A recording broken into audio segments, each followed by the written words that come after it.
Hi, my name is Tochi. Thank you for joining me on my journey of self-discovery. Today, I'm going to be talking about my experience thus far with journaling and shadow work. Okay, so I have had quite a week, and it's only Tuesday, so that speaks volumes about how my week is going so far. I am exhausted. I haven't really been sleeping. I haven't really been eating. I'm also flaring. This is new, but like, you see this? That's me flaring. So there's that. But today, I decided, I saw a tweet recently that really spoke to me about how consistency is, I'll find it. But essentially, it motivated me to make sure I got a video this week out because, last week's video, No. I did a video on consistency and how we can embrace it even when it's imperfect. And so I want to, stick to that for myself, and I don't want to give myself excuses. And this tweet just reminded me not to give myself excuses. So if you needed some kind of motivation today on staying consistent, allow this to be that for you. Whatever that thing is that you want to do, don't procrastinate on it. Do it now. Do it. Just do it. So my energy is a little low today, but it's okay, because our energy isn't always going to be up here, I like to think of life as a journey of waves. I think of everything happening in a rhythmic fashion, including life, and that rhythm is like in waves, and sometimes you're at the top of the wave and sometimes you're at the bottom of the wave, but you'll always make your way back up. So even though I'm feeling a bit low today, it's fine. Actually, as I record this video, I have energy and it's nearly midnight. So for someone who hasn't slept all week, we're going on day 3. I think it's very telling that recording this video is giving me energy. So anyway, I can't believe I used to dislike applesauce. Okay, so I started therapy last year, maybe like in July or something. I was going through it. I was really going through it. Sometimes I'd be going through it, and my mind is funny because my mind can feel like the safest space for me, but it can also be the scariest. So I needed therapy to help me figure out what was going on and balance out whatever was going on upstairs. So did that, and one of the things that I had to do whilst doing therapy was journal. And I don't know, I used to have a diary as a kid, and I'd love to write my little secrets in there, but I never really thought of journaling in the ways that people talk about. Like, you really outline your day and you talk about whatever you want, really. There's no right or wrong way to journal, but I just didn't know how. And I didn't think it would be beneficial to me either. I was wrong. So this is my journal. I've fallen off. I was consistent, but I fell off in February. I started the second week of January and made it consistently till the first week of February. So just under a month. But for me, being able to journal for 3 weeks straight is kind of a big deal, because I would choose to do it before bed. And usually before bed, I'm just too knackered to get anything done. So the fact that I was like, no, the fact that I made journaling a priority in of itself is a big deal, because when I'm about to sleep is the priority. And through this journaling experience, I spoke to different people about the way that they journaled, and I realized people have different ways to journal. What I would do in the beginning is I would just write down. I would start off by saying how I'm feeling. Like, today I'm feeling good. Today I'm feeling okay.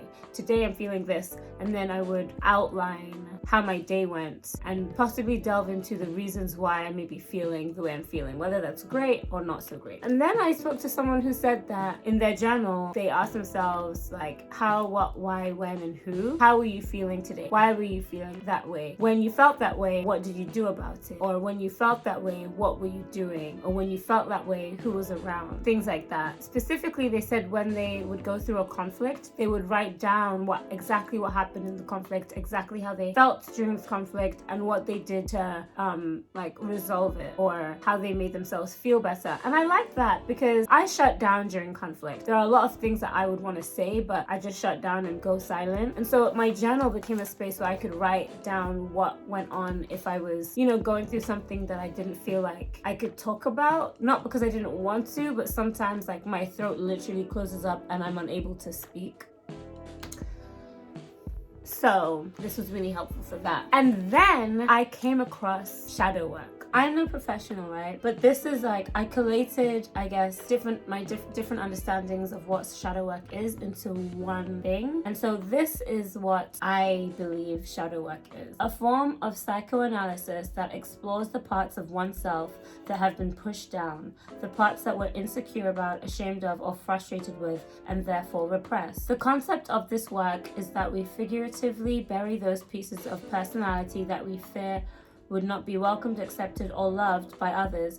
Therefore, we keep them hidden or in the dark. Sometimes we have pushed little bits of ourselves so far away from us over the course of a lifetime that we don't realize how far we have buried these parts of ourselves, or that we have even tucked certain parts away in the first place. This psychoanalysis work is the bringing to light, processing, and reaccepting of those little bits piece by piece and one by one. And so basically, like, all of that is shadow work. And there are different ways to tackle it. And the way I am choosing to tackle it right now is through answering certain prompts. These prompts I got from Trinity, who, if you don't know her YouTube channel, highly recommend. What I've been doing is I've been slacking on my journaling, but when I decided to start the shadow work, which was last week, I decided to put my responses to the prompts in my journal. So it's almost kind of like me journaling, except it's not the same method I was using before because I'm using shadow work prompts. So I'm going to share the first 3 prompts I've done. If you could say one thing to the person that hurt you the most, what would it be and why? What is the hardest thing you have ever had to do, and how has it impacted you ever since? If your present day self could talk to yourself from 10 years ago, what would you say? There are 16 prompts altogether. I can definitely share the rest as I go through them, but I haven't looked at what the others are. So I like to just look at the prompt and be like, oh, okay, this is what I have today, instead of like preparing myself for an answer, because I feel like I would subconsciously, I don't know, maybe hide things from myself when I'm writing it down and not write down my full thought. Applesauce is underrated.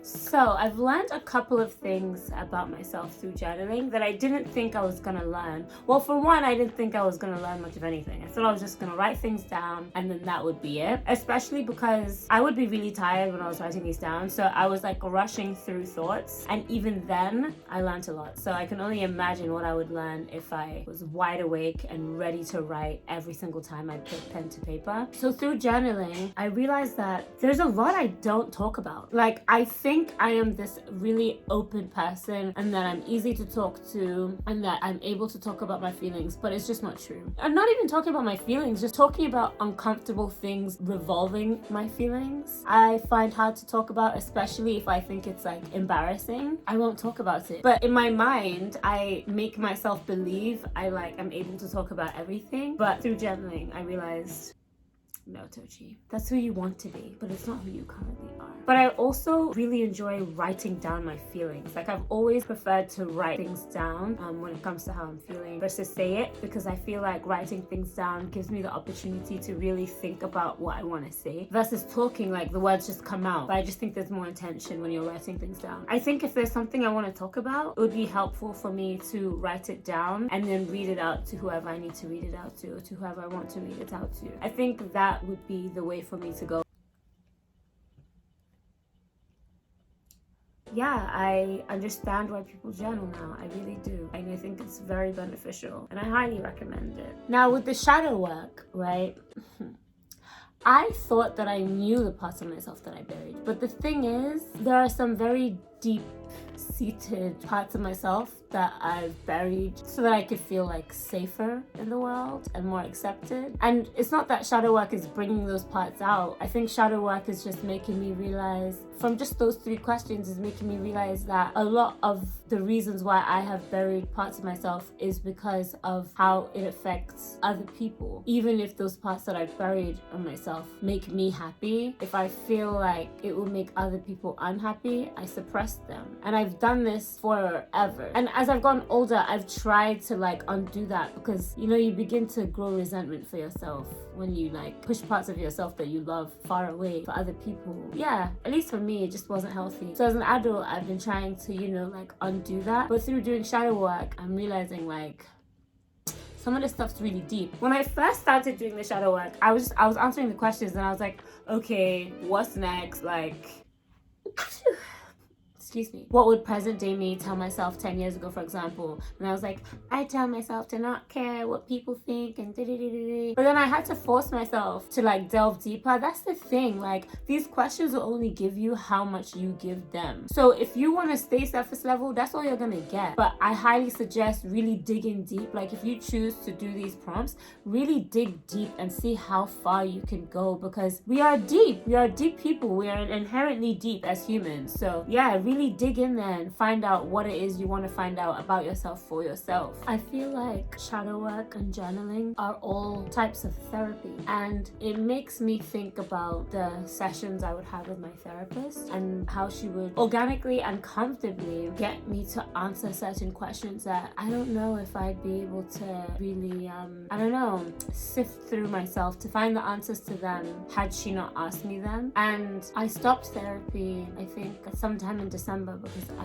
had 10 sessions and I'd only paid for 10 sessions, and I want to continue, you know, when the stars align. But if you can't go to like a therapist, like a person, I'm realizing like there are other ways to like almost have like therapy sessions with yourself. And I think journaling and these shadow work prompts for me is that. Yeah, I highly suggest journaling and I highly suggest doing the shadow work prompts. I'm also going to look up what other methods of shadow work exist, because I'm sure these prompts aren't just it. And I'm sure that even if these prompts are just it, there's a lot more than the 16 that I have, and I'd like to know what these other questions are. One thing therapy really helped me with was if I was feeling low, like if I was at the low point of the wave, I felt like therapy gave me the tools I needed to like chug myself back up to the top. When I had first finished, I was feeling like, oh yeah, I got this. I have all the tools I need to just climb my way back up to the top and be at that peak for a while. But the further I am away from that, my last session, the more I feel like,